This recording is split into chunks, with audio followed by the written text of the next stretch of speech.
Hey everyone, welcome to Forecast Fridays. We're going to be looking at the weather forecast for regions around the world.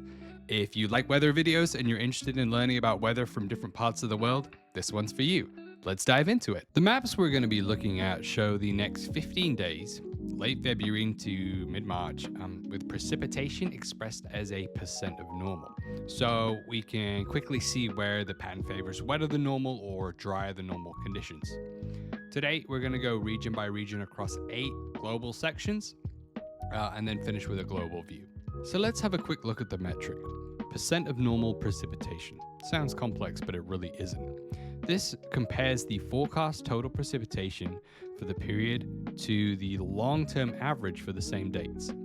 100% means normal, exactly the same as what it normally would be. Values above 100% mean wetter than normal.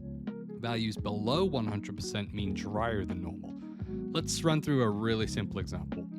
If a location normally gets 40 millimeters over a 15-day window and the forecast suggests 60 millimeters, that's 150% of normal. If the forecast is expected to be 20 millimeters, that's a 50% of normal value. This is useful because it adds seasonal context. The same raw rainfall total can matter a lot in a dry season compared and then less in a wet season. Percent of normal helps you quickly spot areas where soil moisture, rivers, reservoirs, drought stress, early season field conditions that may trend away from what the typical baseline is, even when we're not talking about exact precipitation amounts. It provides context. Across North America, the wetter than normal signal is strongest from the Central Plains into the Mississippi and Ohio valleys, extending towards the Great Lakes. The core sits over the central US from the Dakotas through Nebraska and Kansas down towards Oklahoma and North Texas, then eastwards across the Mid-South, with a broad area running above normal for our two-week period. There is also a wetter pocket around parts of the Great Lakes and into the southeast US. On the drier side, the clearest deficits show up across the southwest and parts of the west coast, including portions of California, Arizona, northern Mexico, and far north. Much of Canada is closer to near normal overall, but it's kind of patchy. Some wetter corridors across the interior and drier tendencies towards the far north and parts of Atlantic Canada. In South America, the standout wet signal is along the northeastern Brazil area and the adjacent Atlantic coast, including areas near the mouth of the Amazon and down the coastline, where the map shows up a broad zone running well above normal. There are also wetter than normal pockets along the southern Andes into parts of Patagonia. By contrast, a drier than normal strip appears along the west side of the continent in the subtropics, from parts of Peru and Bolivia down towards northern and central Chile. This suggests that the next 2 weeks may underperform typical rainfall in these parts, but totals may be low already, so that figure may be influenced.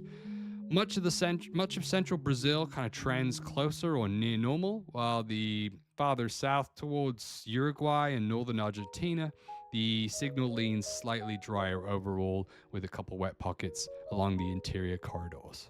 For Europe, the signal is dominated by dryness, an extremely strong dry signal pushing through. Large swath of Central Europe into Eastern and Southeastern Europe sits well below normal. Broadly kind of in the lowest category, covering areas from the Alpine region into Germany, Switzerland, kind of Austria, northern Italy, then across Poland and the Czech-Slovakia region, kind of into Hungary and the Balkans and Romania and into much of Ukraine. The western fringes are less extreme though. We looked at this at a previous video the other day. The UK and Ireland are closer to near normal. We're going to see some heavy showers across Ireland and the British west coast in the coming days.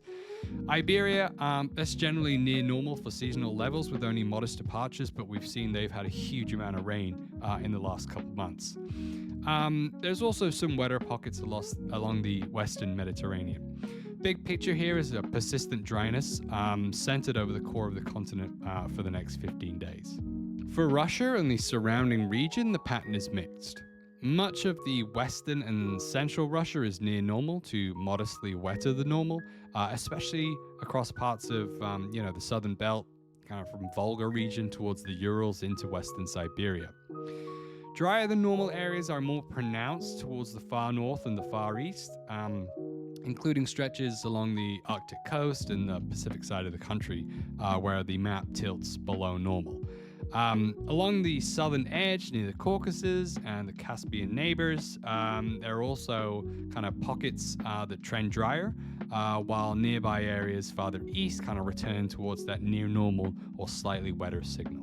For East Asia, this is showing a notable wetter than normal corridor across much of eastern and central China.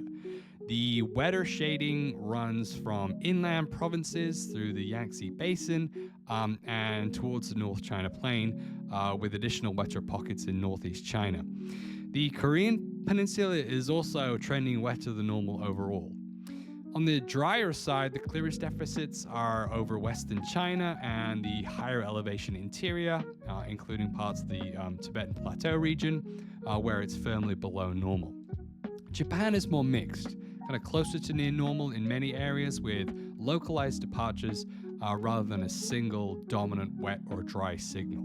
Moving on to Southeast Asia, the most consistent wet signal runs through that Indo-China kind of area, especially Vietnam, Laos, Cambodia, and parts of eastern Thailand, where the totals are projected to be above normal. That wet corridor also nudges into the nearby coastal areas around the Gulf of Thailand and along the South China Sea margins. Myanmar stands out as more mixed, with drier than normal pockets along the west coast into the north. Across maritime Southeast Asia, Malaysia, Indonesia, much of Borneo, the signal is closer to near normal overall, with scattered drier pockets and a few localized wet spots. The Philippines is also mixed. Some islands lean wetter, while others sit closer to seasonal levels. Australia shows one of the strongest wet signals kind of in all of these maps that we've been looking at.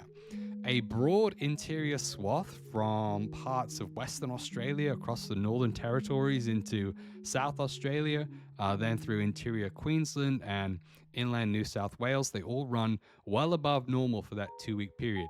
This is bad news, as some parts of Australia have been seeing huge amounts of precipitation year to date, especially parts of inland Queensland that have experienced some flooding in recent weeks. That's kind of a large core where this anomaly isn't just kind of slightly wet, but it's a meaningful wet signal, wetter than normal for early March. Very wet start to the year for many parts of Australia. We're also seeing some drier pockets kind of on the periphery, including kind of parts of eastern seaboard and some localized zones in the southwest and east.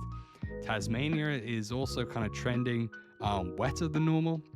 New Zealand, mostly near normal to modestly drier overall, with some persistent below normal shading across parts of the South Island into some eastern exposures.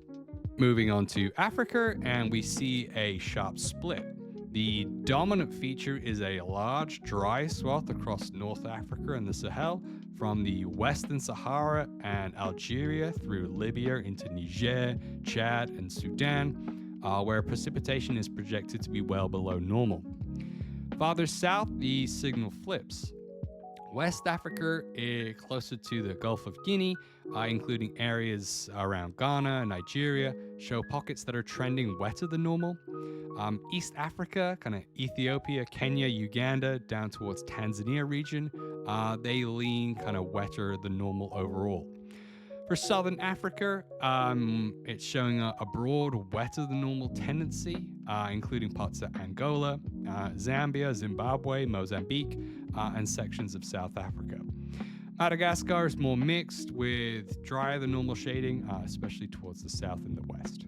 Finishing up with a large-scale pattern overview. I guess this is not a very common map that you'll see, but we're looking at percentage of normal precipitation for the entire Earth over the next 2 weeks. Dominant pattern is a broad dry belt across the subtropics, parts of the northern hemisphere and mid-latitudes. It's showing up pretty clearly from North Africa through the Middle East into portions of Europe and Western Central Asia, with Europe kind of standing out as a consistently dry region within the outlook. In contrast, though, we have several wetter than normal corridors that are pretty prominent. Central North America, much of eastern China into the Korea region, large portions of Australia's interior, as I mentioned earlier.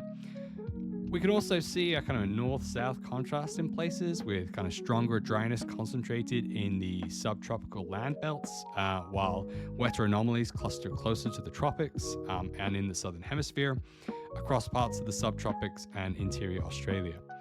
So the key message for the next 2 weeks is suppressed precipitation across big parts of Europe and North Africa, while parts of North America, East Asia, Australia, and sections of sub-Saharan Africa lean on the wetter side of normal. If you enjoyed this kind of global breakdown or forecasted weather for the next 2 weeks, we were just focusing on percentage of normal precipitation today, but we can look at temperature and other variables in future videos.